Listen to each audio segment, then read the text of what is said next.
Welcome to the On Labs podcast. Our special guest today is the one and only Andy Williams. Andy, dude, I saw you over the summer in London. You gave, I think you gave two talks that weekend, right? You gave two talks on Fyne that weekend. Yeah, absolutely. It's been super busy. I probably couldn't remember exactly, where I've been speaking when. But it was super great to see you. I appreciate you coming to my talk and giving a bit of feedback. The GopherCon seems like it's been some time ago.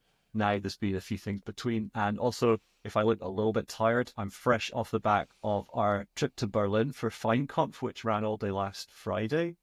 So I'm still recovering, but at the same time, pretty jazzed with the feedback from everybody that was there, experiencing just a great community and that the kind of momentum that you get off the back of a face-to-face event. Okay, I have a question about that, but just what I want you to do is give me the 2-minute spiel on what you're doing today, because I'm not sure everybody has heard about this really cool Go project that you're working on, Fyne.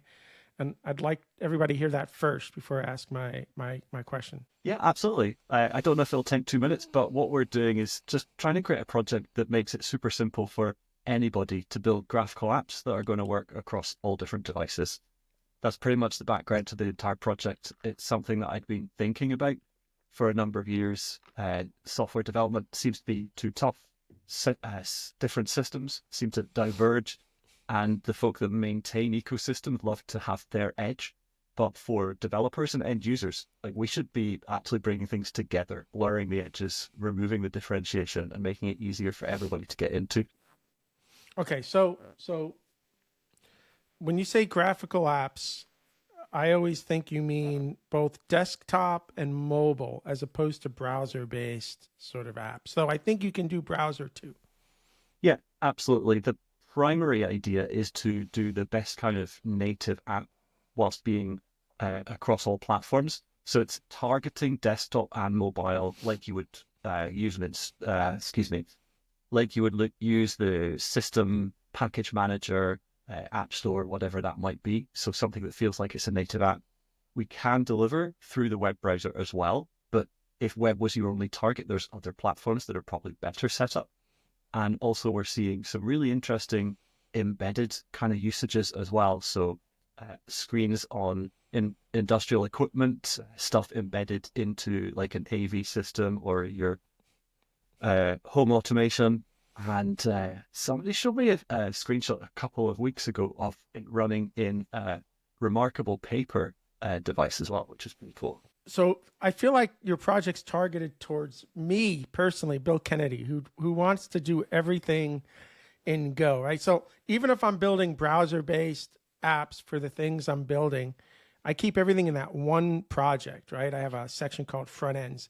Even if that's written in Node, I'll build that into a static website and have my Go binary sort of deliver it, right? Though if it's super simple, I'll just code everything in Go templates and stuff. But the thought of doing a graphical app has never crossed my brain because I couldn't do it in Go, and I'll just do something in the terminal. So are you targeting Bill Kennedy's where we just kind of want to work in that same programming language?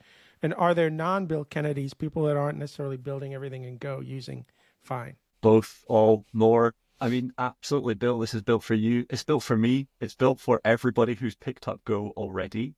If you know the language, then you're going to be able to get started super fast. And folk are kind of blown away about how quickly you can get a graphical app up and also onto your phone or whatever the device you're working with. So that's definitely an interest.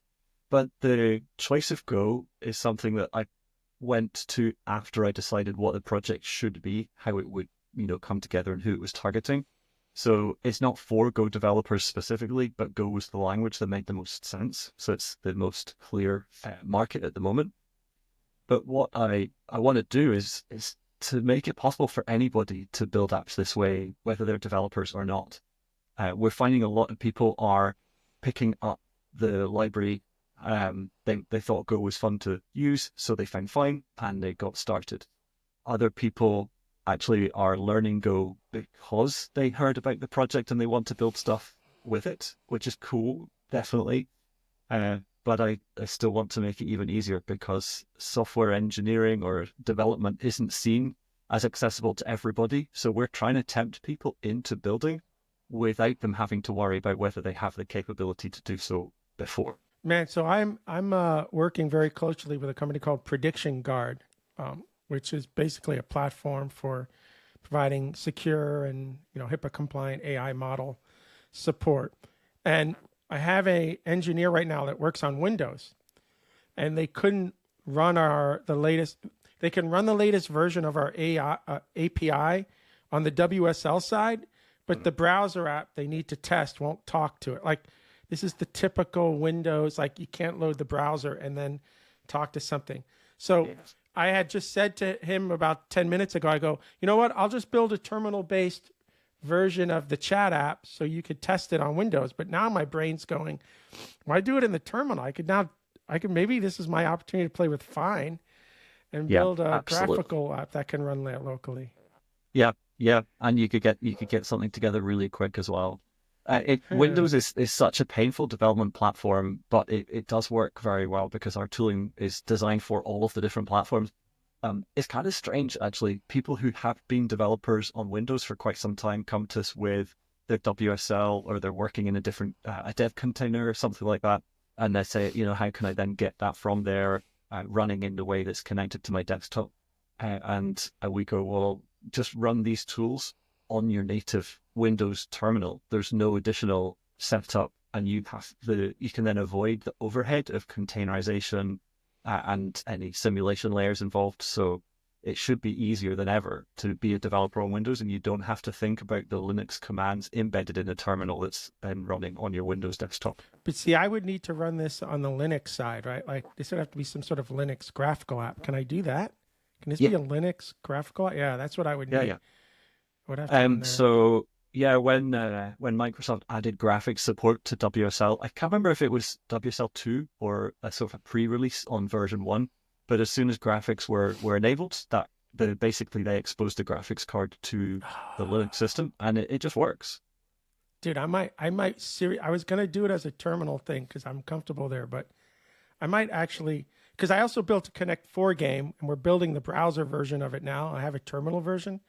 That would be another place where it would be fun to like have a desktop graphical. Okay, you got my brain all over the place. Okay, so one more question, and then we're going to jump in the time machine. Well, cool. I was shocked to see that you had your own Fyne conference. So was this the first year that you've done this conference? No, we've been doing it for a while. I must admit, quite a lot of the things that we do surprise people in that kind of way, because it's a project that could deliver so much, but you need a broad reach to be able to do that. So I sometimes push the project harder than people expect.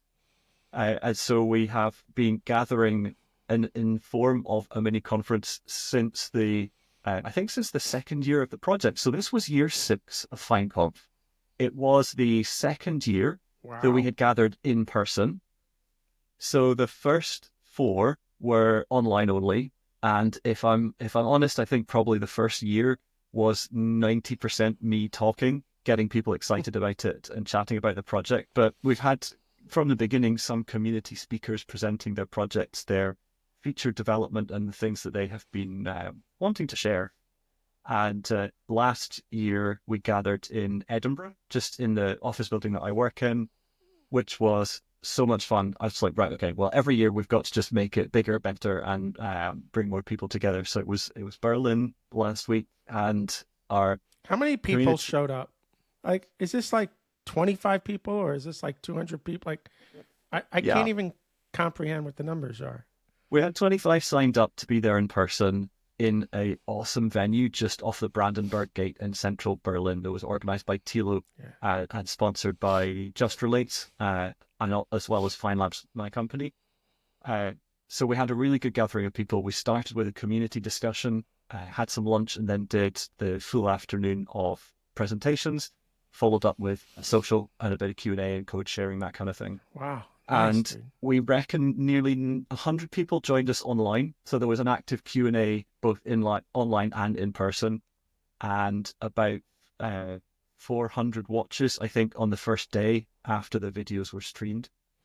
So yeah, I want to reach as many of these Congrats, people man. as possible. That's real. Like the moment you put a conference together, I feel like your tech has become real. You know what That's I'm what saying? we're aiming for. Yeah.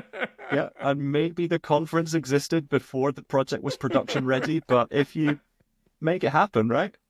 Yeah. That's awesome, dude. Okay. Cheers. We're gonna jump into the time machine now. I don't know if you know the format of this Yeah. podcast, but Yeah. it's really about kind of you and your journey to get to where you are today, which is this conference in Berlin last week. So, a couple of things, and I know you grew up in, yeah, I guess you grew up in England. Is that right? Yes, Yeah. no, yeah, okay. So, what year was it when you graduated from high school? Basically, like the year before college, if you went to college. But you know what I'm Yeah, talking about in that time frame. for sure. Actually, I'd already moved to Scotland by then. I moved up during my schooling and graduated high school in the summer of '99, which is 1999. Okay. last millennium, which makes me feel a little bit older, but that's okay. It just gives more time for experience. 99. Okay, that's good. So you're like 17, 18, and 19, sort of 99. I guess gives a good idea of 18, yeah. tech and stuff at the time. Yeah, 18. Okay, perfect, perfect. Okay, next question here. Don't think too hard, man. Just pop out of your head. Give me that first sort of memory of you having your hands on the keyboard of some computer, like the first memory that pops up where you're typing some code maybe or whatever it is that you're doing. I think the first would be a school computer. We didn't have a rich computing department early on, at least, but we did have a BBC Micro in the library. So there was the opportunity to type in the classic, 10 print hello, 20 go to 10 run. And that was, I think that the first thing I can remember. There was just something so charming about that device. And I guess being built to educate people just meant that it was approachable and you could kind of get that little spark of joy right from the beginning. Dude, I started programming in BASIC, I think in like 1986. So when computers started showing up in retail stores, and I can't tell you what year this was. It must have been much earlier than 99. But I would, if I saw a computer in any retail store, I would just hit the Control C, kill whatever they were running, write the little basic program that would say something like probably mean. I can't remember what I would write, but like this computer sucks or something. I don't know. Right. And I would just run that on every computer that at the time, there was no concept of locking it down. Right. Nobody knew. Oh yeah. I Yeah. would just do that in the store and just sit back and laugh. I remember something similar. It would be a few years before, maybe '96, I think it would be, where I used to go to our local Toys R Us, which was kind of like things for kids and young adults, and I would go down to the console aisle, and you would queue to play on the N64 or whatever was on display. And around that time, though, they started to be selling PCs, and it was Windows 95. And there was absolutely no concept of locking down. Like the OS didn't even support it. So people No. had a lot of fun, shall we say? Yeah. Yeah. And in the early days, the people that worked the store had no idea how to even. I No remember clue. like somebody asking me like, can you turn that off? And I'd be laughing like, no. So they'd have to reboot, right? They would reboot, and then it would just go back to normal. But Yeah, yeah. I think it's anybody our age, within that say time frame, has probably done something silly like that at some point. absolutely. It's like a rite of passage, I suppose. For that particular age group, it was just, this is so easy to do something with. And although it may not have been positive at the time, it did, I think, feed that idea of anything is possible. What can I possibly do? I want to learn more about it. Dude, I remember you making me think about. I don't know if I ever told this story before, but when I was in high school, I graduated high school in '87. So this must have been my junior or senior year. I got called to the guidance office for some reason. I don't know what I did. And they had me sitting outside waiting to get in. And I noticed that they had a PC in the hall, right? Like the little like lobby area. So Nice. all the doors were closed. I walk over to the PC. I'm looking around. It asks for a password. And I open up, I look at the keyboard or something. Anyway, the password is there. So now I'm like, oh, I got the password. So I try it out and I get in, but I immediately like, I'm scared, dude. I'm not, so I tell a buddy of mine that I can log into this computer, and I tell him I think that we could get to the grades because I saw the floppy disk that said grades. So he says, Bill, we got to go back in there. We got to go back in there. I go, dude, your back is to the doors. There are going to be guidance counselors walking behind you. He goes, Bill, you do it, and I'll watch your back. So, dude, we go in there. I get the grades up. I see all the grades. I'm like, Jay, what do you want for this class? But I'm like scared out of my mind, dude, because I don't want to get kicked out of school, right? Not that anybody would even know what's going on at this point. So I did the next best thing. I wouldn't change the grades, okay? But they had empty dot matrix report card forms. Remember the dot matrix? They were all connected. So I took like that thick of empty report card forms, and I went home on my dot matrix printer and I printed it out. Exactly. All the reports dude. you wanted. Oh Nice. my God. My mom knew immediately my report card wasn't right because I was stupid. I gave myself all A's. But my friends were all asking me to print like report cards for them that semester, man. It was funny. So Man, it's just they like should that have dumb had shit. you. They should have had you instead of Matthew Broderick, man. War Games would have been so much better. I don't know why I just remembered that, but it's like, yeah, it's like at the time nobody understood computer security at all, nor did they think any kid would know enough to do these silly things, right? Absolutely, yeah. It's crazy how people underestimate the ingenuity of bored individuals. Yeah, when they're seeing new technology in front of them. Dude, I was even a C student. I don't think any teacher would have thought I could do anything at that point because my grades were bad. All right, I so think I what got else? into computer studies at school as kind of like a little bit of a bet. I'd never studied it at all. But then they had a place in the excuse me. They had a place in like the third last year at school where you would start to specialize. And I managed to get a recommendation from my tech studies teacher that I should be allowed into the computing class. And they Oh, said nice. they had so low expectations of everybody. It was crazy. So when you go in there, though, well, let me ask two questions first. Let me go back. What were like your core interests? So during high school, was it engineering? Was it sports? Was it music? Was it just doing nothing? Oh Where man, was Andy's head for those 4 years in high school? you made me laugh. The idea of actually doing sports, like seriously, not a chance. I would run away from the ball if you put me on a field with one. I can't even remember. It definitely wasn't computers at early high school.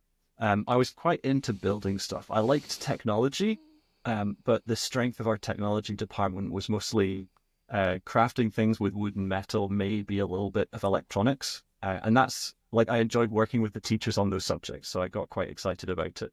For a while, I thought I was going to be um, do something with wood. At one point, got into violin carving was something that I thought would be pretty fun. I started Oof. trying to build a violin at one What? point. Yeah, seriously. I've never heard anybody. Obviously, somebody has to be able to do that, I guess. Yeah. But never heard anyone. So you were like, you had all the tools, or they just had a really good workshop, or whatever you would call that in the high school. I mean, they had a good workshop at school. I had some stuff at home. My dad and previously my granddad, they'd had, just handyman tools, stuff to do DIY around the house and a little bit of woodwork. So I could practice. There was, I think, a book from the town library that actually explained how to do it because, of course, you couldn't connect to the internet or anything like that to get your YouTube video. You had to read a book and study up, and I got templates. And in my spare time, I also sung a little bit. So I hung around musicians in my spare time, and I found out that somebody had a workshop in a town nearby, and they actually were doing this as their living. So I was able to connect with somebody who knew exactly how to do this. And my goodness, was it like a high skilled craft? I think I realized it was not quite for me, but I do still have um, the head and scroll of a violin. I've got two of them sitting on a mantelpiece somewhere that I started, and You never never quite finished finished. one. You never finished an entire. God, that's got to be fascinating to be able to do that and then make sure it's in the right tune and the wood and like just mind blowing that level of somebody's got to be. I wonder if that can even be done by hand anymore. I wonder if anybody's even doing it by hand anymore. I think it Yeah. must be. Last time I heard, it was one of those crafts that apparently couldn't be automated. And amongst orchestral players, Oh. I think you'll hear people go, a violin or a viola or a cello, they are handcrafted, but a guitar is something you might get from a factory. Oh. Like a little bit of elitism there. You know what's funny? I have a for me they're an expensive pair of shoes. Okay, they're not expensive in terms of like what people are buying today with Gucci and that kind of stuff. Okay, they're not like an $800 pair of shoes, but for me they're like $150 pair of shoes. And I've had them for 15 years. So the bottom of one of the shoe started coming apart, and my brain was like, I want to take this to a cobbler. Like I don't want to. I hate throwing things away just because they broke. But then my brain was like, do I even have a cobbler in my local neighborhood? And is going to be as expensive as just buying a new pair. Like this is all going through my head, but I still want to see what it would cost to repair the shoe just because I just feel like we're in this just throw it away world because it's sometimes it happened with my washing machine. There was something that broke and I was going to have it repaired and it was going to be $600 to repair it. I could get a new machine for 8. Wow. Yeah. And I felt That's just horrible about it because I didn't want to throw something away that could be fixed. But dude, like, let's be reasonable, you know? So I I'm don't know with you. why that, I want to fix it. I don't know why that just made me think about the hand carving of a violin, you know, in I terms of think machine. it's But tinkering and being able to fix things. I think is such an enjoyable and productive kind of pastime, hobby sort of thing. I've always had like a wall of tools and a box of spares. I've got hardware and stuff around the house and a box of electronics from things that I've taken apart because you never know when it might be useful. One of these days I might save a little bit of money or bring a piece of equipment back to life. you know what's funny with me is that and, owning a home for the last 25, maybe 30 years, you learn how to do a bunch of stuff in the house, right? Yeah. But it's still, I don't know what the word is, not nerve wracking, but it's still stressful when I have to do things around the house because I don't have a backspace or a delete key. Like Yeah. it was one of the things I loved about computers is that if I made a mistake, it was super simple to fix as opposed to I just made a big hole in the wall because there was no stud there and I don't know enough how to patch it and make it look like I didn't patch it. And that would stress me out, right? Because there was no backspace delete key. And even to Absolutely. this day, it's something different about doing something in the physical world as opposed to the virtual world. Yeah, I still like in the middle of a big hardware project to get like I have dreams about, oh my goodness, that thing went wrong, but it's okay. I can just undo the last change and it'll go back to how it was before. Then I wake up in the morning, I'm like, oh no, the stakes are so much higher. Yeah. I'm always impressed with anybody that can do physical like ceilings are the worst. My sister had to open up her ceiling to do a bunch of stuff and the guy that repaired the ceiling, you wouldn't even know there was a hole there ever. Amazing. And my brain just went like, I'm not worthy, dude. Like it's amazing to me the craftsmanship that some people, and it drives me crazy when we think of these people as like low educated, you like even today, like last week, I was trying to tell my nephew, go into a trade, go into a trade. And I could just hear in his voice him thinking, like, if I go into a trade, I'm not going to be as respected as if I do this. And my brain just went, dude, I could never do what that guy did. I'm like, I'm not worthy, you know? It is incredible, but I like the whole value system that we seem to have is so upside down. It's not even just as straightforward as trades versus what you might think as intellectual businesses, but in all over the place. So My wife is a doctor, and a lot of my family are teachers, and those are jobs that people just seem to look down on all the time. But they are literally looking after the future of our civilization. So why on earth is it that way around? Yeah, I think you're gonna get there's like three professions that we're destroying ourselves over. I think educators, because you just don't pay them enough. So Yeah, why would I'm not saying the people that are not in education aren't the best people to there. They do it because they have a love and a passion for it because they know they ain't getting paid, right? But yeah, I would love to go teach in high school, Andy, but there's no way I can afford to do that, right? Like, so you have that. You're getting to a point where I think we're going to have the same problem with medical. yeah.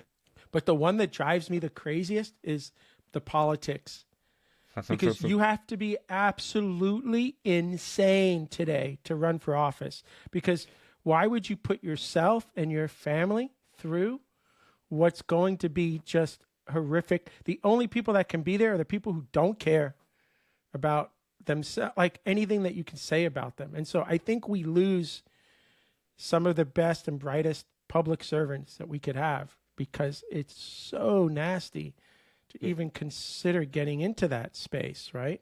I'd love to be absolutely. the mayor of the town, but I went on a small little, I helped a friend in a small local campaign. And even there, somebody was dropping 10 grand to smear the other person in a local city campaign, dude. I was Wow, like, that's whoa. just incredible. I was like, time out here. Yeah.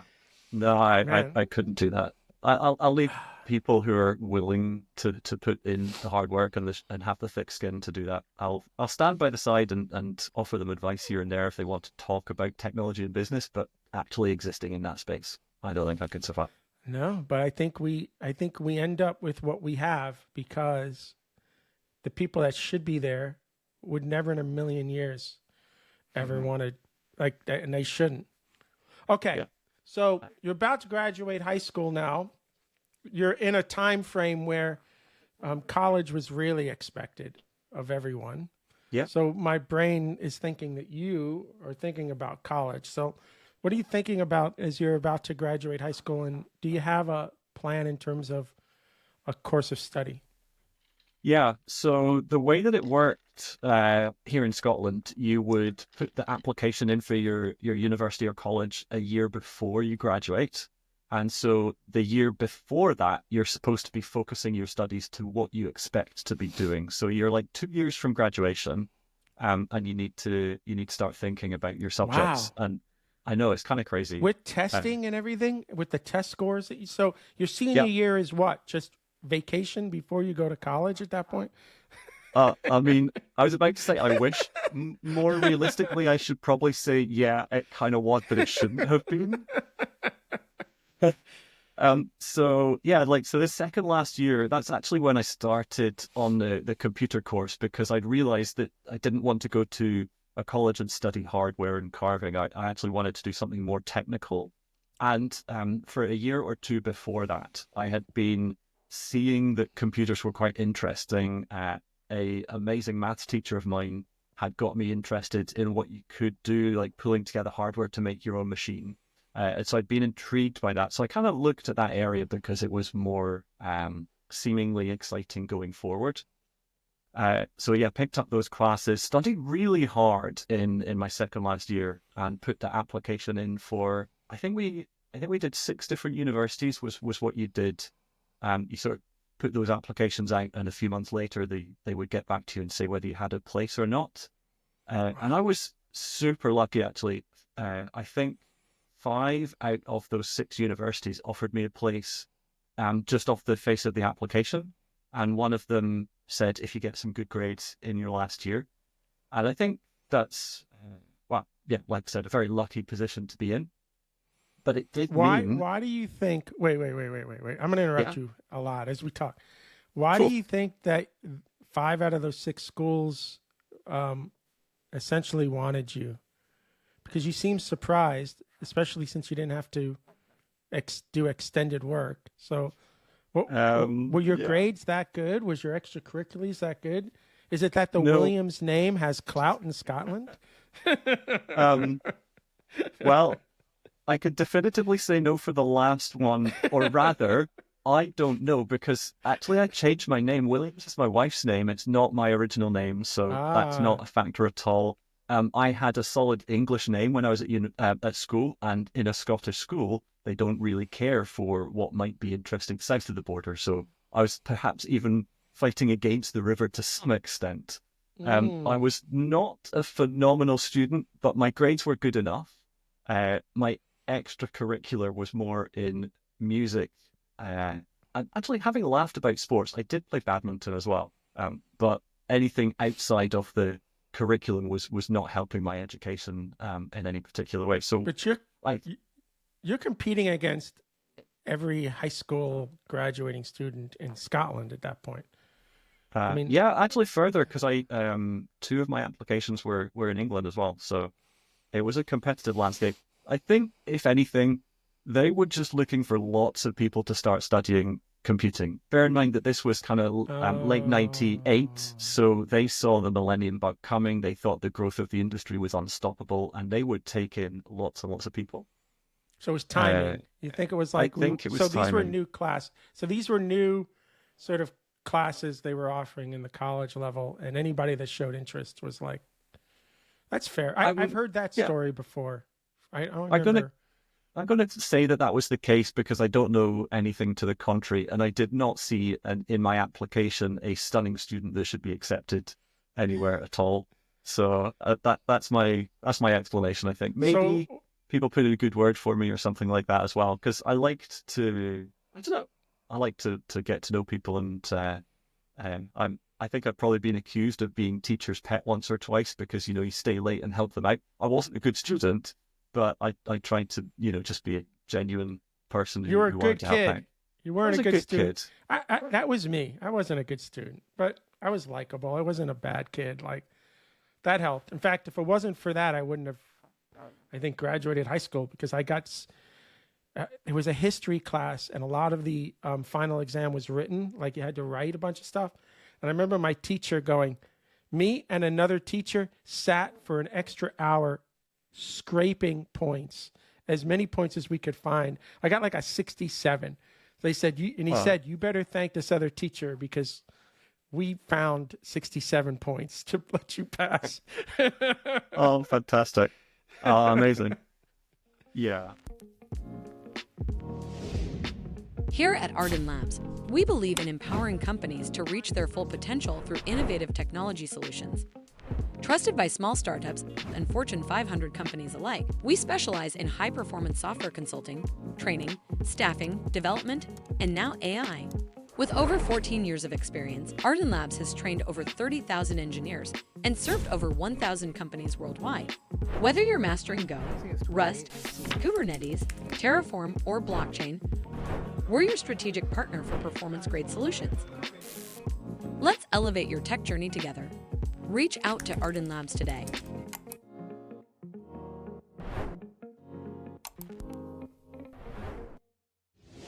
I love So, stories like that. The people who give you a bit of extra support can really turn it around, can't they? yeah, I mean, they could have not done that, and I could have failed that final, and I don't know what happens next, right? But those two teachers went out of their way because, again, it's that idea that, they knew I was a good kid. It's just, I was Yeah. so immature. My mom put me in school a year, I think, early because you could at that time. Uh, And I really felt it. I was immature compared to like everybody and even intellectually immature, I think. I don't think it helped. I mean, I guess I don't know what her reasoning was, but I think I would have done better if I had waited a year to I start know what you school. mean. I kind of had a similar situation because the rules about when you start school in England and Scotland were, and maybe still are, different. And when we moved, they weren't sure exactly which year I should go into. And so there was a bit of discussion as to exactly which class I should be in.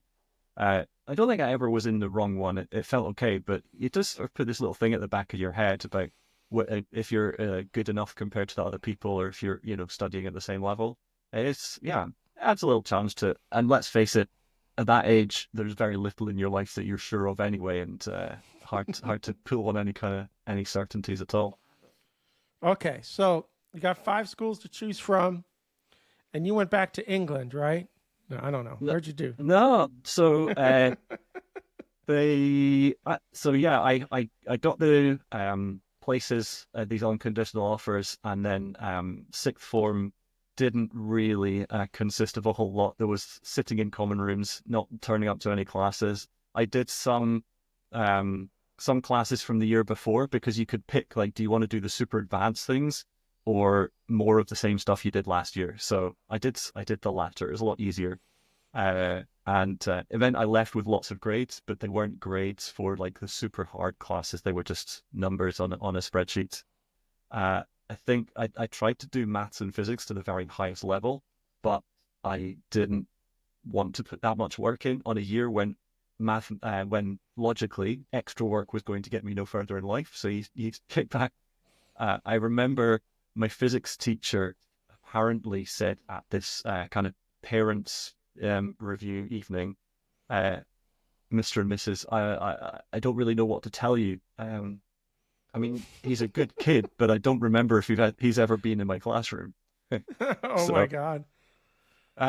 but yeah, so I had a pretty open choice about where I went, and I needed to kick it up a notch to actually work hard again. But the choice seemed to be pretty straightforward. I wanted to move quite far away from home, but the best university for studying computer science was at Edinburgh University, which was kind of just like 20 miles up the road from where I was living, where our whole family was. And that just was like, well, I have to go there. We went to an open day. My dad took me along. He worked up there as well. And I saw the place, and they had like supercomputers on display. They were cutting edge technology. It's like, I've got to go here. So instead of traveling far for university, I left home on the very first day that I was possibly allowed to, because the studies had finished, and took a round the world trip in between between school and university. So that sort of got it out of my system, and then settled up the road for the next 4 years of studies. Where did you get the money to travel around the world at that point? Were you working, or whatever the birthday monies were for the last 4 years? I had been working, but stacking shelves in the supermarket really only buys you the weekend money. It doesn't really help you save up any much at all. I was, again, super fortunate. The trip was part of a musical gathering. It was like a youth choir, and it was being organized. So there was 120 of us. We're going to go around the world and sing as a British youth choir organization, kind of representing the country. And it'd been pointed out to me that there are funds available to help young people represent their country at a national level. And so I, between local council, government funds, and a few generous members of the extended family, I managed to raise the thousands of pounds necessary to take this trip. And I get kind of blown away by the support. I think our local bank insisted that my hand luggage had their logo on the side, but that was kind of about it. So for a fair bit of the summer afterwards, rather, I was writing thank you letters to all of these people who'd sponsored me to Okay. travel. If you, here's the question. I don't know how to ask the question, but you didn't really want to go and sing. You just wanted to get out of the house for the summer, and this was your best opportunity. I wanted to do both of those things. It's a fair analysis. I think I had been desperate to leave home like for a year, but the encouragement, shall I say, from my parents to finish studies was pretty clear, and it would have been an absolute statement to disappear earlier than the end of school.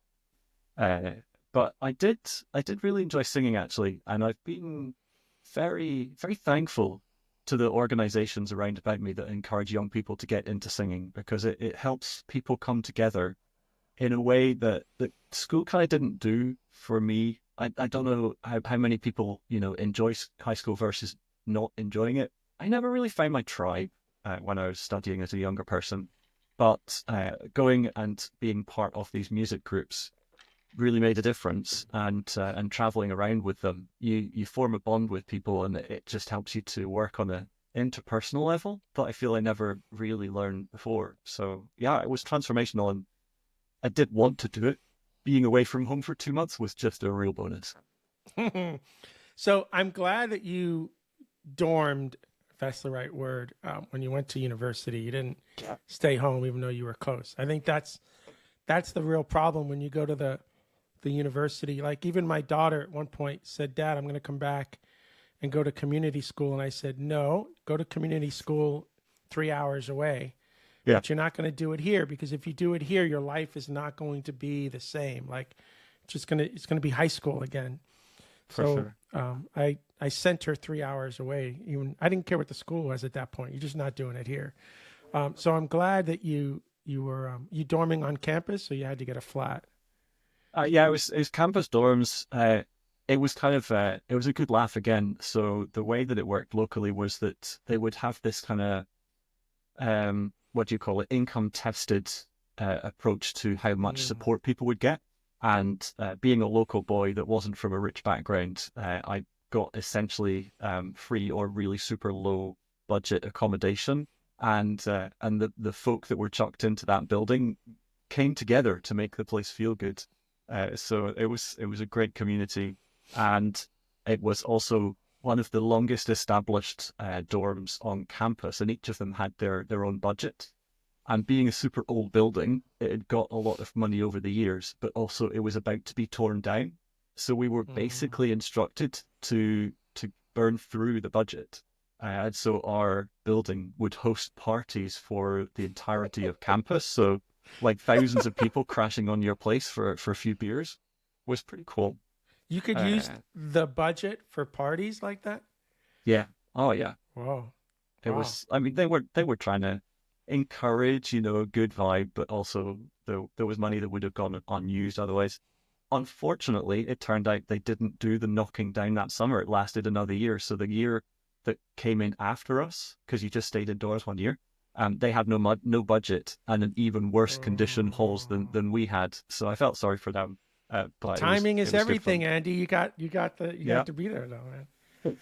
Okay. Oh yeah. I got a bunch of questions, but I'm gonna kind of jump to the end and then come back. So Sure.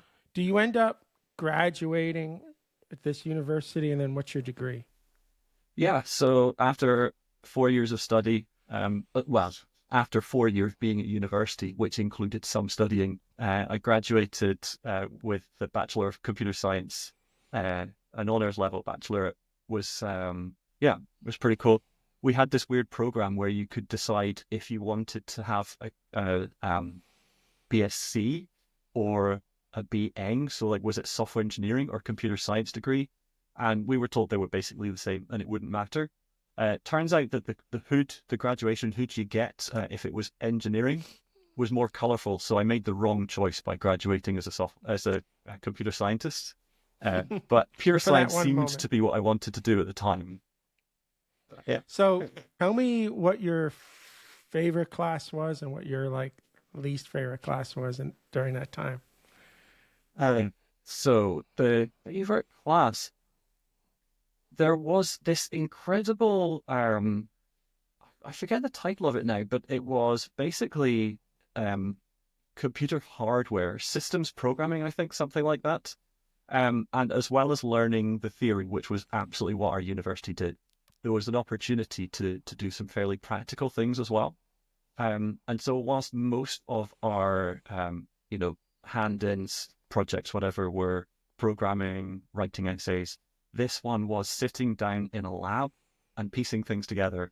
And it led to one of my favorite projects, actually, which was they gave you one of those old rollerball mice from the BBC Micro, I think, ironically tying things back, and an oscilloscope as an output device.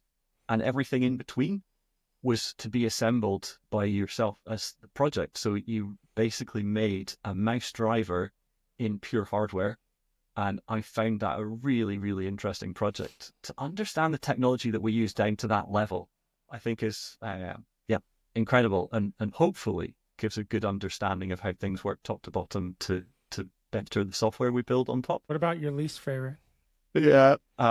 There was a couple I didn't enjoy. I think probably, well, actually, there's two for different reasons. One of them, mathematics, I didn't enjoy in the first 2 years because they teach it in a very abstract way, and abstract maths was not my thing. It was one of the subjects pretty much failed back at school. So that was challenging. However, it kind of turned around in the third year when they started applying it to computer graphics. And all of a sudden you realize that the stuff you were bored by is actually really interesting and helpful.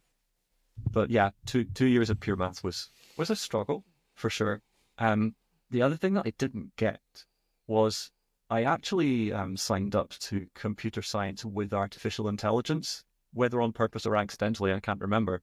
But artificial intelligence at the turn of the millennium was not a particularly interesting subject in my mind. It was basically all algorithms and a bit of Prolog programming, and neither of them particularly shifted the needle for me. So I dropped that as soon as I could and picked up electronics as my second subject instead. So yeah, I feel really stupid right now to say that AI wasn't very interesting and I dropped it because things have come such a long way, but it was not the same subject back then. You know, I had a class that was about different programming language, but it was like Prolog, Lisp, and 2 other languages, right? But in that family. And I hated that class. At the time, I could not wrap my head around, especially Lisp and all the recursion and stuff, to the point where I was lucky enough to find books that had the silly algorithms written for the silly assignments, like the Towers of Hanoi or something. Yeah. Okay, which I hated. I hated anybody asking me to write that algorithm, right? So I graduate university. I go apply for a job at IBM in upstate New York. And the first question on the test is, write the algorithm for the Towers of Hanoi. And my brain was like, no. So I wrote on the paper something like, I've done this too many times in school. Like, I won't do it. Needless to say, I didn't get the job. I didn't like those languages, man. I didn't get it. No, it's not how my head works. Like, there's nothing wrong with recursion and all of the complex topics that you need to understand, but a language that's built only on one construct, it seems artificially constrained in a way that I can't quite deal with. I need more expression, a bit more creativity, I think, to the work that I do.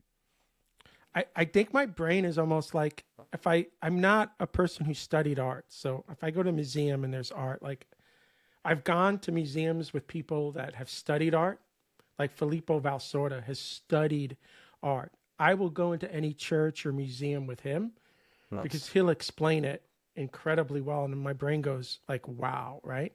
But I don't have that education. So for me, my brain is simple. Either I can look at it and it makes sense or it doesn't.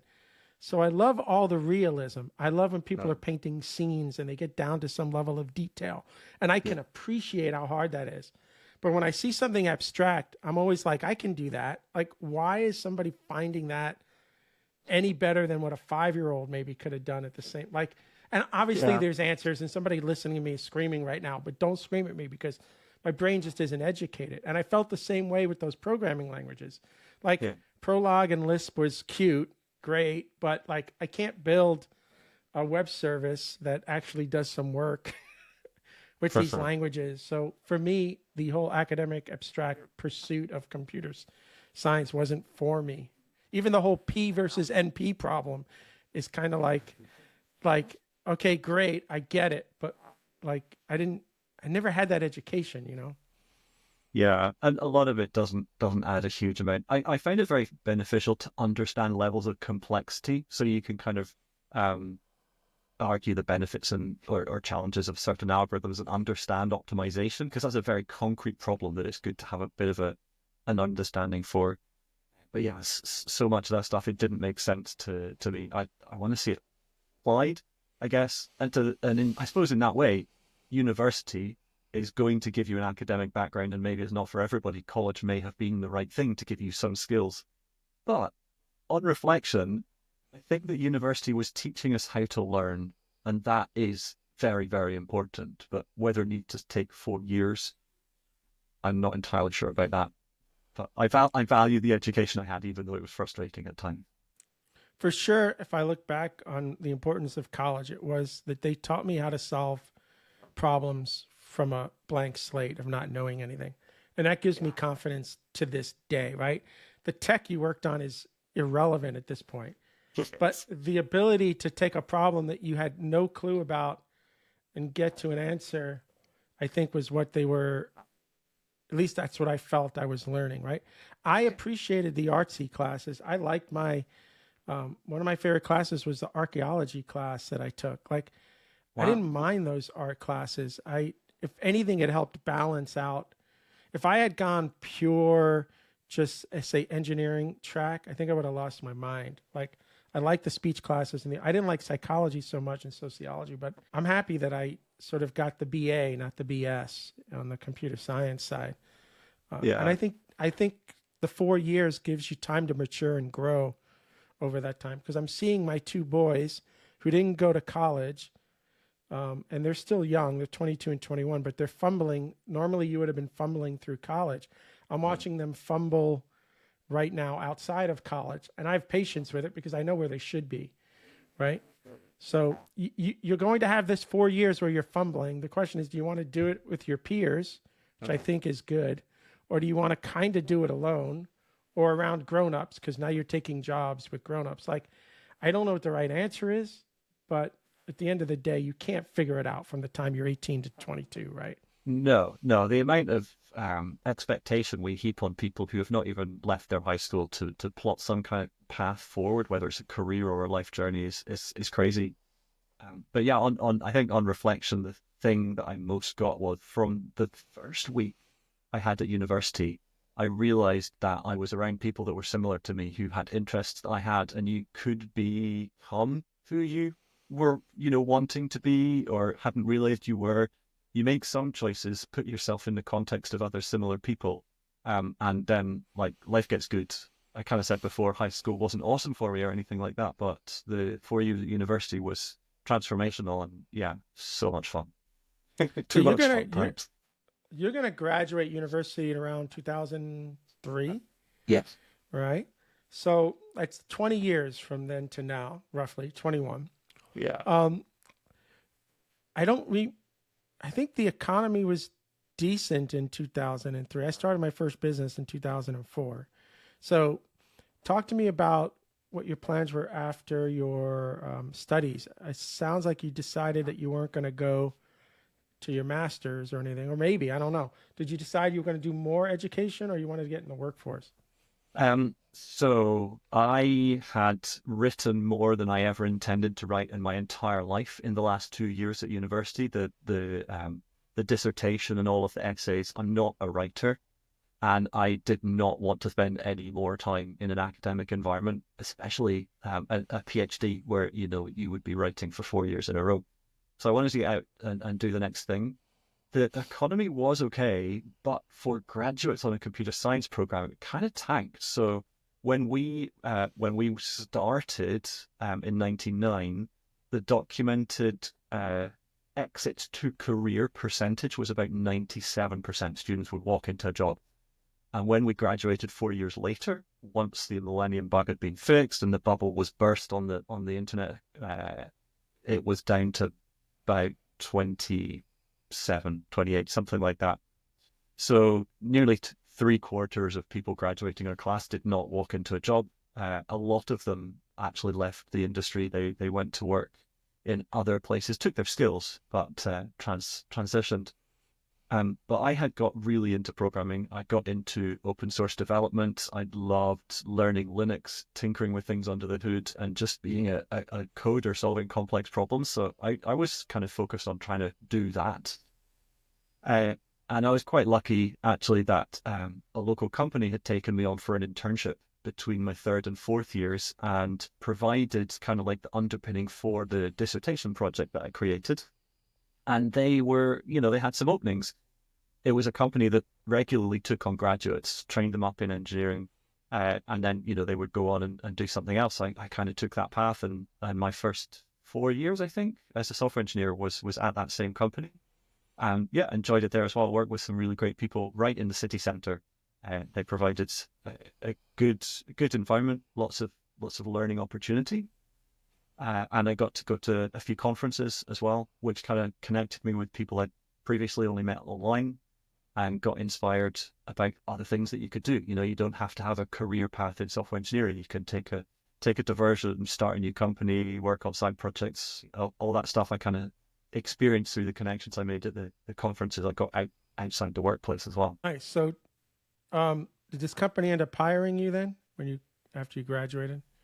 Yeah, they did 3.5, 4 years. I think I was there. That was pretty cool. So we built software that helped academic institutions to deliver stuff for their students. The project I worked on was in their cartography department. So we were doing online mapping, basically something higher quality than Google Maps before really Google had got any kind of hold in academia or really the general perception back then. Were you using Esri systems or you were building your own? We were building alongside Esri, yeah. Okay. In the UK, Nice. there's Ardan survey were basically the source of all of the map data, and we were building software primarily for academics. I want to say alongside Esri. I don't remember the exact relationship, but they were probably competition or complementing to some extent what we were doing. My first company in 2004 was placing homes for sale on maps before Google Maps. We were using the Esri systems. We would go to the county, get all that imagery data from the county, right, and the layers for the properties. We put that in ourselves. And then we were putting the maps. We couldn't do what Google Maps eventually could, which is you could move the map and they would be tiling it. We would just generate a single image for that extent. Yeah. I had to hack some of that at some point, and then I just like, what am we doing? Let's just switch to Google Maps. Like, it's done. For sure. Yeah. I was actually playing with that in 2004. Amazing. It was such an interesting space to be in. So what we were doing was kind of focusing on the high quality stuff. So the imagery that would go into academic papers or study material. What would that be? Between 2003 and 2007, primarily you would say, here's an area I'm interested in, here's the things I want. And we would generate a PDF file that you would be able to use. But during that time, I was able to work on a new version, a new type of software that was emerging, where you would launch an application and it would kind of stream the data into the UI, tiling, sort of, not exactly like tiling is now. And you could zoom in and out, you could turn features on and off, you could have exactly the map that you wanted in front of you. So controlling every single layer independently, and we would merge lots of different data sets. So you could get landform information or housing information. And I was lucky to work on a project briefly with NASA's JPL, where we integrated some of their satellite imagery as well. So really, really cool stuff. Complex mathematical and projection problems that had to be resolved. That was really fun, but somewhat limited by the capability of the machines at the time, but nonetheless pushing them hard. And I remember having a discussion with the guys working on Google Maps, because they had, I think they'd visited to speak at a conference, and they were putting this new tiled-based system into wide adoption, and they had determined that there were 7 levels of zoom. That's all you needed, that you could be, this far out or next step up or next step up. Yeah. And they'd represented it as an integer value. And I said, come on, guys, you need to be able to jump between these things. Look at, we're working in this area and we can do that. And it was basically the first time I'd heard from somebody successful. Sometimes you don't actually have to deliver all of that functionality or quality, because what we have is good enough and it will become it is becoming widely adopted. And so I was And like, it's simpler okay. too. Yeah. And it Well, yeah. works. Yeah. You know what my hack was, Andy, for the tiling at the time?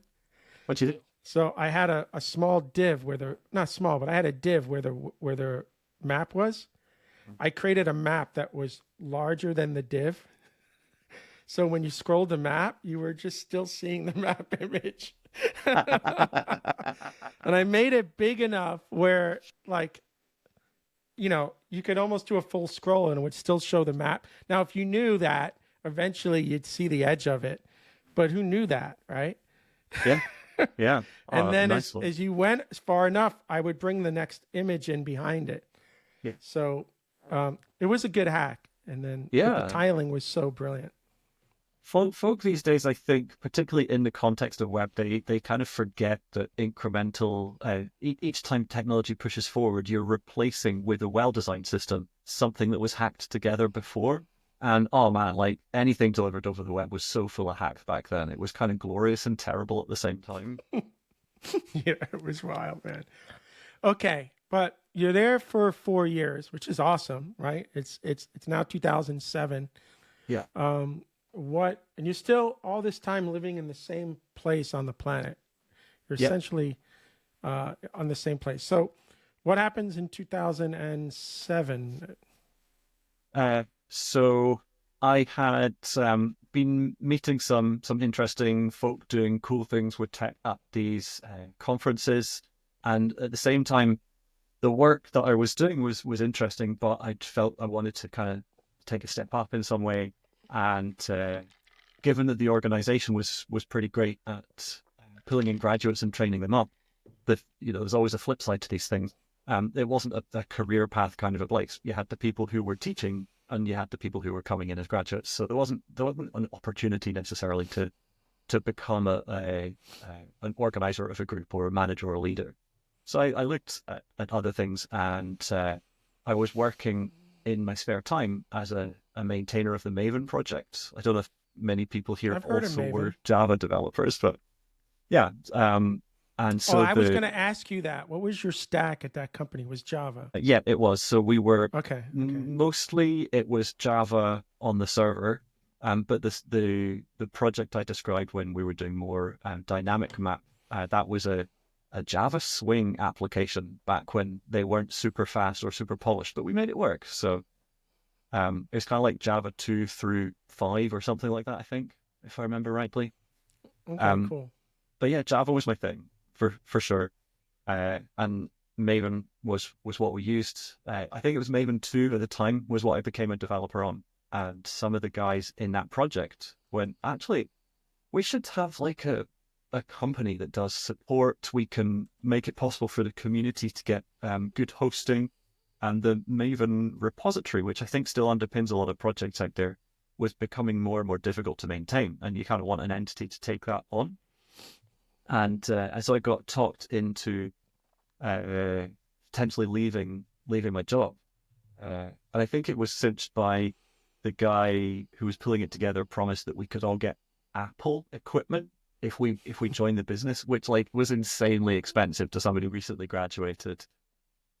So yeah, I did that, and I mean it was an amazing opportunity at such a stage in life. The lot of us, I think there was 7. We all moved over to San Francisco, rented an apartment, as you do, in an area of town I think is kind of taken over by Meta folk these days. But we were down near Dolores Park, and we had I think it was a 3-bed apartment for 7 folk trying to make this company start. So like the whole, I don't know, feels stereotypical thing. There was 3 beds and there was 3 spots on the floor, and you would like take it in turns a week at a time or something. One person gets a bed, another person gets the floor. And our amazing CEO who pulled it all together said he was fine taking a duvet and curling up in a cupboard somewhere because he liked it quiet. So we like made it work and pulled this thing together, built some software. We ran some training programs. And we went to, I think Java 1 was being held at Moscone in the middle of that time. So we went there, represented the company, told everybody about it. And Wait a second, I got to stop you for a second. Dude, that is absolutely wild. Look, thinking back at it now, right? Well, thinking back at it now, ignorance is bliss. So I love these stories because if you have a kid and your kid says, I'm going to go to San Francisco on this startup and we're going to go live in this house together, you'd be like, are you as high as a kite right now? Like, let me see your pupils, right? Yeah. Yeah. But ignorance is bliss. Like, these things don't happen if you know better. And you went and you did. What are your parents saying when you're not, okay, at this point, you're not married, right? I'm assuming you're not in a serious relationship. So you've got some freedom to just. I was definitely in a serious relationship by that point. I met Michelle, my future wife, in first year at university. We'd been together solidly since then. So we're like 4 years, 3.5, 4 years into a relationship at that point. It was pretty serious. Okay, so what is everybody saying around you? I'm going to take this job I have that's stable and good, and I'm going to go live with a bunch of guys in San Francisco. and try this out. You know, I can't remember what people said to me, either because I can't remember or because I've forgotten on purpose. Uh, my girlfriend was super supportive. She loved the idea of chasing a dream and doing what mattered. And she was pre-med, so like super hardworking anyway. And she was pretty much okay if I needed to go off and take a bunch of time. She'd get more study time done, which was quite important. She had a lot to do. Wow. What Okay. my Yeah. parents said, I When you're don't doing remember. pre-med, my daughter's a nurse and her husband is in his third year, and his head is always in a book, like Yeah. always in a book, right? And you know, she's a nurse; she'll work those 3 days anyway, so it works for them. But yeah, I Yeah. could see your wife saying, "You know what? Actually, this could work out for me right now. I don't have to stress out about showing you any attention for the next n number That's of absolutely, months." yeah. I'm probably quite a needy kind of person, so that yeah, I think it worked out fine. I don't remember what my parents said, but I think a couple of years before that, I'd sort of stopped listening anyway because they didn't understand technology. They didn't understand a lot of stuff I wanted to do. I think they sort of trusted me to pick a path because I wasn't going off the rails. You know, I wasn't clearly high on something. Uh, but the Were idea you of living? Were you living with Melissa? You said her name is right. Were you living Michelle, with sorry. Michelle? Sorry. Were you living with Michelle at the time too? I can't remember exactly. Yeah, I think so. So we had a flat that we got with some other flatmates. So Okay. yeah, we were sharing an apartment with other people that you know, there was like I think 3 bedrooms. So we each had one, and somebody was taking the third one to try and share the bills. Which yeah, that's Because you right. still have We to did pay that for. rent there while you're paying rent in San Francisco. You still got to pay rent in Yeah, yeah, yeah. yeah, yeah. So all right. I think actually the guy that pulled the company together was paying the rent whilst we were in San Francisco, Oh, if I nice. remember right. So I mean, he was a successful exited business guy who wanted to do his next thing, and he was kind of supporting pulling all of this together. And the rest of us, I think, were on our first journey in this area. So a lot, And you were working pretty in good. that same house that you were sleeping in. Yeah, yeah, absolutely. Yeah. We slept, we worked, we celebrated birthdays, we the whole thing. We would go out, walk down the park, and enjoy a beer in the evening. But yeah, that was our home for a So while.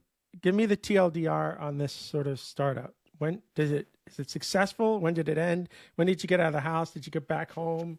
Like you're happy you did it because now you know, but like Yeah. give me the TLDR on that. I'll have to give you the sort of measured politically correct statement. It didn't end well. Would probably be the summary. The company does still exist, but that part of its history has kind of been removed from the public record. It got disbanded and reformed with the same name and some same people, but a lot of us that were there at the beginning were kind of written out of it. So there was obviously a lot of hard feeling there. Some of the guys I'd worked with, I have worked with again since. Other people left the tech industry and refused to ever touch it again because they were pretty sore about the whole thing. How long were Um, you? How long did that last for you? 2 years, 3 years, 6 months? um, I think that it was around about a year for the business, but in fact, we had disbanded from the valley. We'd all gone home and we were working remotely for at least 3/4 of that time. I can't remember the specifics of it honestly.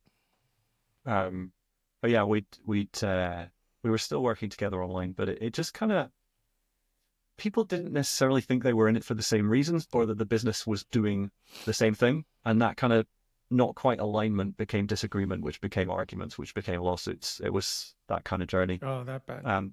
But it was a phenomenal learning experience. And I certainly wouldn't be doing this kind of stuff if I hadn't had the opportunity. Although sometimes I wonder if I'm mad for continuing down the startup journey path because this kind of thing can and does happen. So it sounds like you don't want to say the name, which is fine, but can you at least say what the tech that you were building was? It was, I mean, it was the company behind the Maven repository project training system. If you go out there and look, it's not hard to find. Okay. So at that point, you go back home, right? You're living in Scotland, so you go back home to Michelle, You're working there remotely for a little bit. And then I guess at some point you're like, I got to find another gig. So we're talking what, 2008 now, 2009? Yeah, yeah. It'd be late eight. It sort of falls apart, and you'd think that I would say I need to find another gig, but for some reason I decided that I would just work on something else, and if I work hard enough, then it will come together. So I kind of Okay, did time that, out. and yeah. Time out. You had enough in savings, or is Michelle kind of going to support you for the next n number of months while you figure out what's next? This to me is the fascinating part. My daughter is 100% supporting her household while Sean is in medical school. Okay, because that's full time, and she's the nurse, and they're right. In the back of my brain, I'm like, if this guy does anything to my daughter after she is supporting him going to school, and he's a great guy, so if you ever listen to this, but still in the back of my head, I'm just like, dude, if you ever cross her after what she's doing right now, like, we're going to have problems, right? So it's good when a spouse or your partner can do that for you. But I've never been in a situation where you have that funcation because you just don't want to work anymore for the next like, I've always had 5+ kids in my life, dude. Like, these are not options for me. So I'm always fascinated by somebody's ability to do that because I had never set myself up properly to do that. Yeah, it's like to remember the details that far back is a challenge. The way that our relationship has been, we've kind of taken it in turns to be doing something stupid and risky or less profitable or whatever it might be. So going off and doing the startup was kind of my first foray into doing that. She was studying university in Scotland. If you were born and raised here, it was broadly free. The government would pay, and what they didn't cover, they would lend you. And until you leave and have a job that pays above a certain amount, you don't have to repay that. So I had a stack of debt, but I wasn't having to repay it right now. Michelle was being I think looked after by her family to whatever extent she needed and would work in the summer. I did. I had worked during university to pay for what I needed, and now I found myself in a place where a credit card was kind of coming to my rescue, which is definitely not a sensible thing. But so what I did was, whilst I wanted to work on what was in my head, I did consulting in the odd spare hours to try and earn money just to survive, I suppose. And it was a bit of a helping people out with their computers, helping folk build the websites they want, that kind of what work you can get, grab it, that got me through leaving one startup and starting up another, finding some revenue from the next business. So it kind of tided me over to just enough. So talk to me. We got like about 15 minutes left, and this is what happens in these interviews, man. Time just flies by. But talk to me about, again, maybe a little bit of a TLDR. Like, when do you start the Fyne project? Like, that was 6 years ago, you said, right? So we're talking like 2017 or 18, maybe. 18, yeah. So there's 10 years between Fyne and this moment in time. And again, we have about 15 minutes left, so it's killing me. But I need you to take 5 minutes to kind of close that 10-year gap sort of there. That's cool. I can do that, no bother. So 10 years, probably 5 different companies. I worked, like I said, I was consulting, started a company, tried to spin up something on my own, and got into the tech startup scene that was evolving here in Edinburgh and across Scotland, which was super good.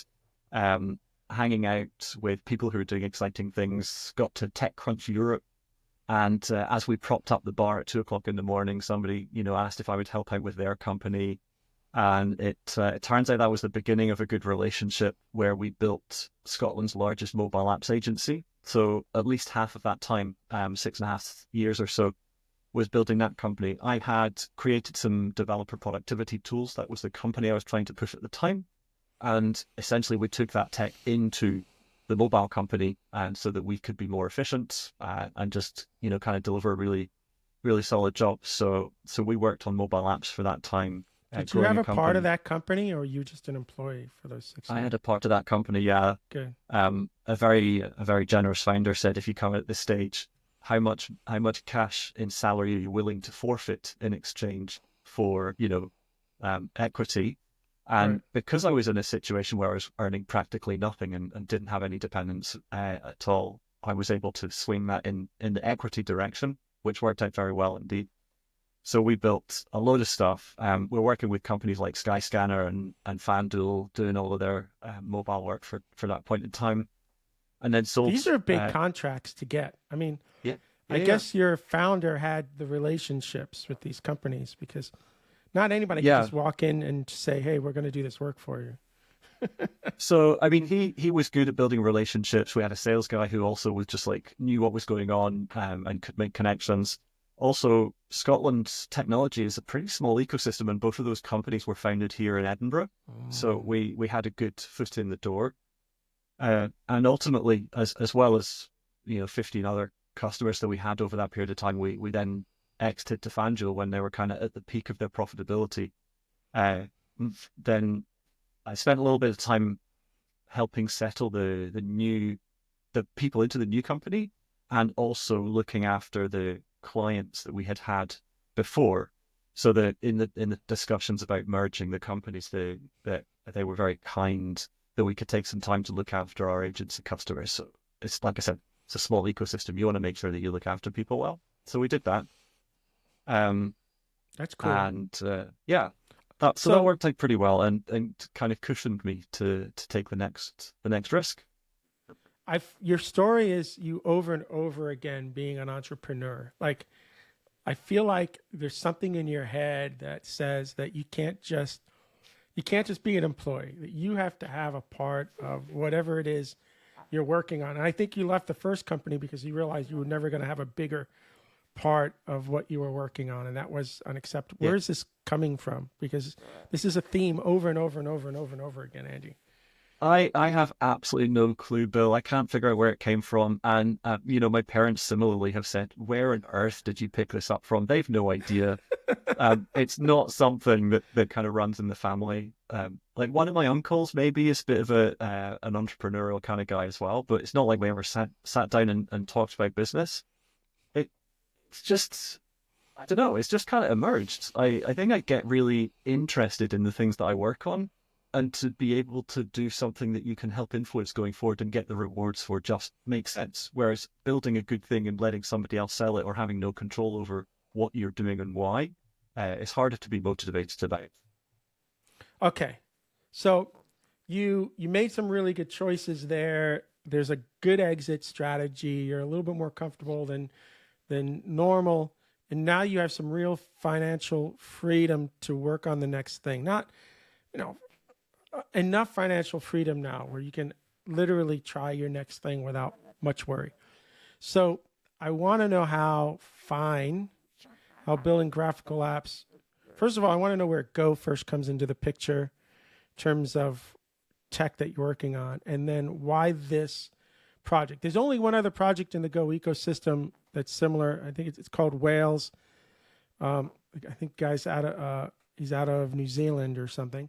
So there's two of these projects, right, that emerged kind of around the same time, I think. But why this? So tell me Go first, and then why you attach yourself to this project. Um, yeah, absolutely. I want to answer the questions in the other order though, because Go didn't Okay. come first. So the reason behind it was like we'd spent a lot of time learning the importance of good user experience and good developer tools going through the emerging smartphone market. Like Apple was pushing it really hard, and other people were following. And when I left that behind, which I did pretty soon after we finished integrating the business, I was looking at consulting and other things, helping people out, doing little bits of investing and advising. I wasn't inspired by anything. I wanted to get back to this was how things were done when it was being done really well. And I had this idea that we should be able to make better software everywhere, not just on specific platforms. So this had been going in the back of my head. And we took a trip to the Consumer Electronics Show just to try and figure out what the next big thing was. I was sure that I'd be struck by inspiration, seeing a piece of equipment or a piece of software that I wanted to follow through with. But it was all apparently automated washing and drying systems and better speakers and headphones. I didn't get it, but sitting in a lecture from somebody, and my mind was drifting. I wasn't paying any attention at all, and I should have been because it was an amazing speaker. But I just thought, no, building better apps. It's got to be easy. It's got to be fast. I could call this thing Fyne, and everybody could build. Oh, that would be amazing. And that started the journey of what will it be? What can it be? Who are we going to make this for? Because I'm a builder, I wanted to start coding, but I wanted to think about how it should be put together. So I spent the first 2 weeks of the project exploring options, avenues, and architectures. And all right, time out a second. Time out. Yeah. I don't hear any story from you that you were building graphical apps to begin with. So I don't know where your experience comes in to design this thing or even to dog food it. Fair. So, I mean, the mobile agency that we're running, I was a coder there for the first few years before I started to take a more leadership management role. So that I was doing that. I had been working on apps through previous jobs, and in my spare time, the other substantial project I'd been involved in was the Enlightenment project, where we were coding libraries and UIs for Linux. So I've been exposed to some really amazing expertise, great engineers and artists actually in that space. I felt like I'd seen a lot. I certainly didn't consider myself an expert, but I felt that I could bring together a carefully designed API. And if we could do that. But what tech were you using? Were you using Swift? Were you using Electron? Were you using React Native? Like, what techs at the time were you using to build these graphical apps? All over. So it was C, it was Java, it was Objective-C. I never touched Swift, if I'm honest. I'm either too old or too set in my ways to have needed to pick that up, and I've managed to avoid it thus far. There was a bit of Delphi thrown in there. I would try just about anything to understand it all. And so when I came to this technology that I wanted to create, I kind of knew the various pitfalls that you could run into. And when I looked for potential ways forward, I narrowed down. I made a short list of what really mattered, and Go was just the one that fit. It ticked every single box. And amazingly, it did not have graphical user interface. So that was just like an absolute bonus, because we'd been creating something in a fairly greenfield site, which, as you know, is pretty rare. So you chose Go. I still don't know why. What were the boxes that were ticked? So, I mean, the tooling worked for cross-platform by default. It would be possible to develop on all different platforms. It had built-in concepts of image handling, even though it wasn't a graphical system. The API design was pretty straightforward, and it was very beginner-friendly. The idea of a solid documentation, unit testing platform, and a good community behind it, it just absolutely looked like the place that this needed to exist. Okay, what other language was on your list so I can get a general idea? In theory, everything was. The shortlist also included Rust, which was just too hard to learn. Like, I felt you needed a degree to be able to get into that one. I was leaving C behind me because it was just too low level, and it required jumping through hoops to make it work. So C# would have been an option, C++, but I had an allergic reaction to the syntax. Java was intriguing, but the weight of it was too much. And all of the things like Python and Ruby and other interpreted systems, they just didn't give me the performance that we were looking for. So it wasn't a long short list, but yeah. That's fair. That's fair. Do you feel, again, we got about 6 minutes here, so I want to ask some questions here. I'm more about sort of where you are now. So do you feel the project is much farther than where you thought it was going to ever be in 2018? Or do you still feel like you're behind where you want it to be 6 years later? Wow, the phrasing is so key there. It's always behind where I want it to be, but we have achieved so much that I'm in awe of. Like, the contributions we've had from around the community is what has made this possible. It couldn't be there without everybody that's been involved. There's a bit of a mantra, isn't it, that you cannot achieve half of what you want to in 1 year, but you can deliver so much more than you think in a decade. And that's kind of where I feel we are. I think what we might do in a year, we don't quite get it all done, but somehow we have momentum that takes it forward. And the kind of like you said at the beginning, having a conference for this thing, it's mad. It's just a project that I created one day because I thought it needed to exist, but it is delivering. Like this being used in production by companies around the world, it's embedded in hardware that you could pick up off the shelf in some situations. It deserves to have every effort it possibly can taken forward. And a graph of things like GitHub stars or subscriber count, it continues to climb. Like the increase, it wobbles a bit, but it's continuing to gain a pace. So I know that everybody else is telling me that this should exist and needs to continue. And it is in an overly expanding ecosystem. There's a lot of competition out there. You don't necessarily see them, but I would probably say there's about 7 directly competing projects and a good number, maybe 3 or 4 that work on the web platform rather than on the native side of things. I have been criticized in the past because Fyne is the one that's shouted about the loudest, because I shout about it quite a lot. It's my belief in the project that leads to that. It's not like I want people to know what I have built. That is not the case at all. I want people to experience the benefit of what the community is delivering. And I feel like I'm sharing it on behalf of the project, the community, and the benefit I think people will get if they try it out. So I'm assuming that this project now company is generating revenue, or you did a raise. I mean, you can't go without some paycheck for 6 years. So, well, talk to me. It turns about out you can.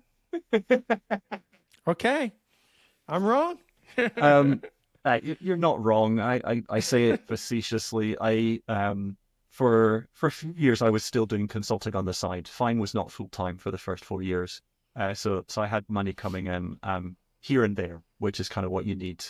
Build up a buffer and then double down. The company Fyne Labs, it exists separately to the Fyne project, so that we know we're never going to accidentally, sell something that people have contributed. We want to make sure that the open source project is defended and always freely available to all developers. And we are very indebted to our sponsors who make things like the conference possible. But the business side of things, yes, there's revenue there. We help people with their code or to add functionality they need. And more we're now working on products that we can sell. So we have a build automation tool. We call it Jeffrey by Fyne Labs, where you can have this butler produce all the different application binaries. So it will, provide your Android, iOS download, that kind of thing. And what's exciting me this year is our latest thing called Fission, which is a low-code graphical builder for your applications. So you can pretty much just piece together your app on screen and then either shift it off to our infrastructure to build for all the platforms, or save the code locally and iterate on it from there in your favorite IDE. Yeah, I saw during the conference you had a debugger now, or some IDE that, gives you that real world, that, let's say, Microsoft Apple experience. Right. I think that was the presentation where I was running the Fish.us desktop, and we kind of integrated the editor. So you right click on an application icon, and it loads up the UI so you can make changes and build a new version to your system. I'm still trying to find, chase, build, deliver, whatever, the best developer experience possible for these tools. And I quite enjoy working on that environment. It feels so much more productive than the Apple or Windows or whatever equivalent, which sadly sometimes we do have to use day to day. Does Fyne Labs now have employees? Are you putting milk on the table now for a certain number of people? Yeah, Nice. Well, on and off, honestly. So we were 5 at one point. We did our first round of angel investment and grew the team up to 5 people. Unfortunately, we didn't hit a big scale opportunity with that money, and so we ran out of it, and we had to downsize once again. That's just the way of it, ups and downs. We are about to go out and do a proper fundraise to facilitate delivering of the low-code platform for the market that we're going to identify imminently and align it really well, in just to try and make it as a simple a proposition as possible.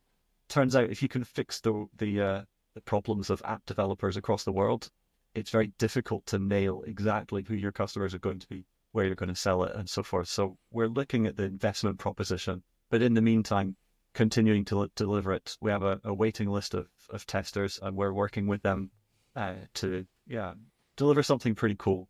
Is where we're at the moment. All right, it's going to be my last question. It's going to be a tough one because your project is open source. Okay, anybody can leverage it, download it. I'm assuming you're using Apache licensing or something that's open. Yeah, BSD. Yeah. Okay, BSD. But what about the governance? Are you the sole governor of the project? If Andy says no, it's not going to happen. Governance is a critical, important part of any project. And the Go project has taught me that I like the idea of a king governing the project as opposed to it being also open governance. Yeah. I've moved into that sort of, for lack of a better word, king camp. So I'm kind of curious what the governance model is right now. So, I mean, we've learned a lot from looking at the Go project. It does so much of this really well. The idea that you've got open governance and a community, a process for getting things in or deciding what comes in. And I want to make all of this as open as possible. The community has, on a rolling basis, between about 5 and 8 core contributors who we consider to have binding votes on any question. So does a release go out? Does a piece of functionality come in? And they're all absolutely able to triage, to welcome new features, to build it directly into the repository. Everything we do needs to be approved by somebody else on the project. So if I want a piece of functionality in, it's no good if nobody else thinks it should exist, because somebody's got to say, yeah, that looks good, Andy. I do hold the admin on the GitHub account and the veto if ever required. I desperately never want to be the guy who comes in and says, well, I appreciate what you're saying, but my opinion is therefore whatever.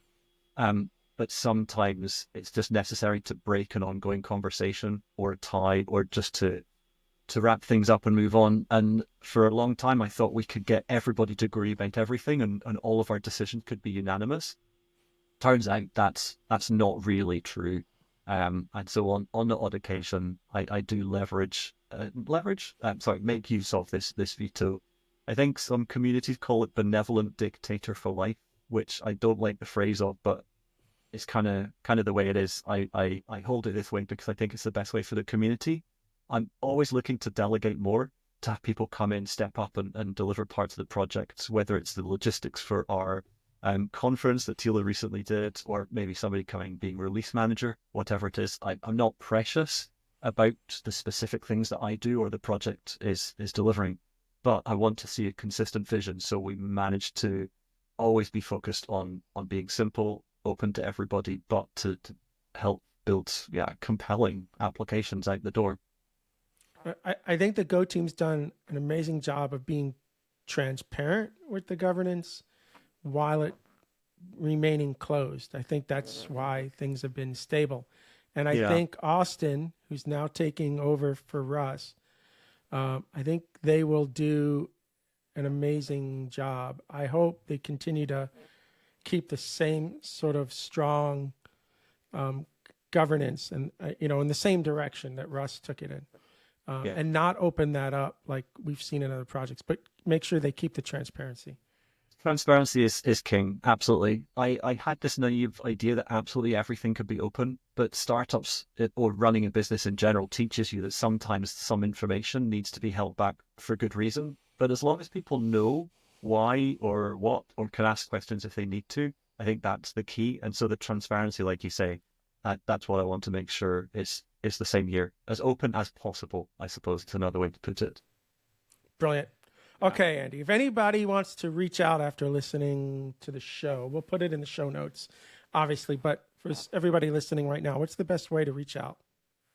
So I am on, I think, all of the Go social media. I mostly hang out on Slack, but we're on Discord and Matrix and a whole bunch of other places. You can find anything that I'm writing socially at andy.xyz. It is both my nick and the domain that my stuff is based at. The project, of course, is at Fyne.io. And if you're interested in the company side of things, whether you want to try the product or you want to work in a cool place, when we've got our funding through the door, that would be at fynelabs.com.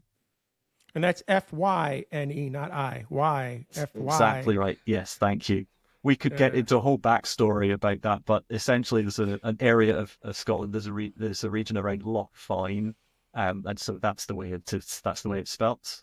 Also, it's easier to get good domains if you misspell things, right? Yeah, that's for sure. All right, we're totally out of time, dude. I love this story.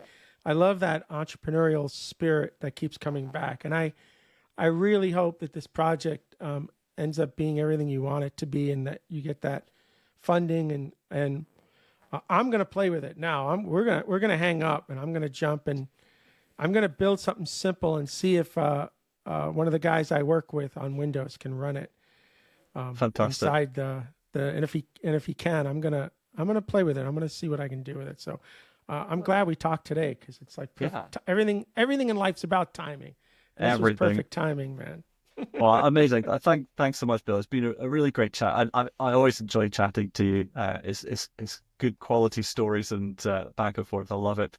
Also, I just wanted to say thanks for all the hard work that you've done in the community. The people in the Go community and those championing, taking it forward, are doing such a phenomenal job. It is both fundamental but also inspirational. So it helps us all progress and do great things. So yeah, very much appreciate the hard work. Thanks, man. All right, this is Bill Kennedy and Andy Williams signing off, and hope to see everybody again real soon.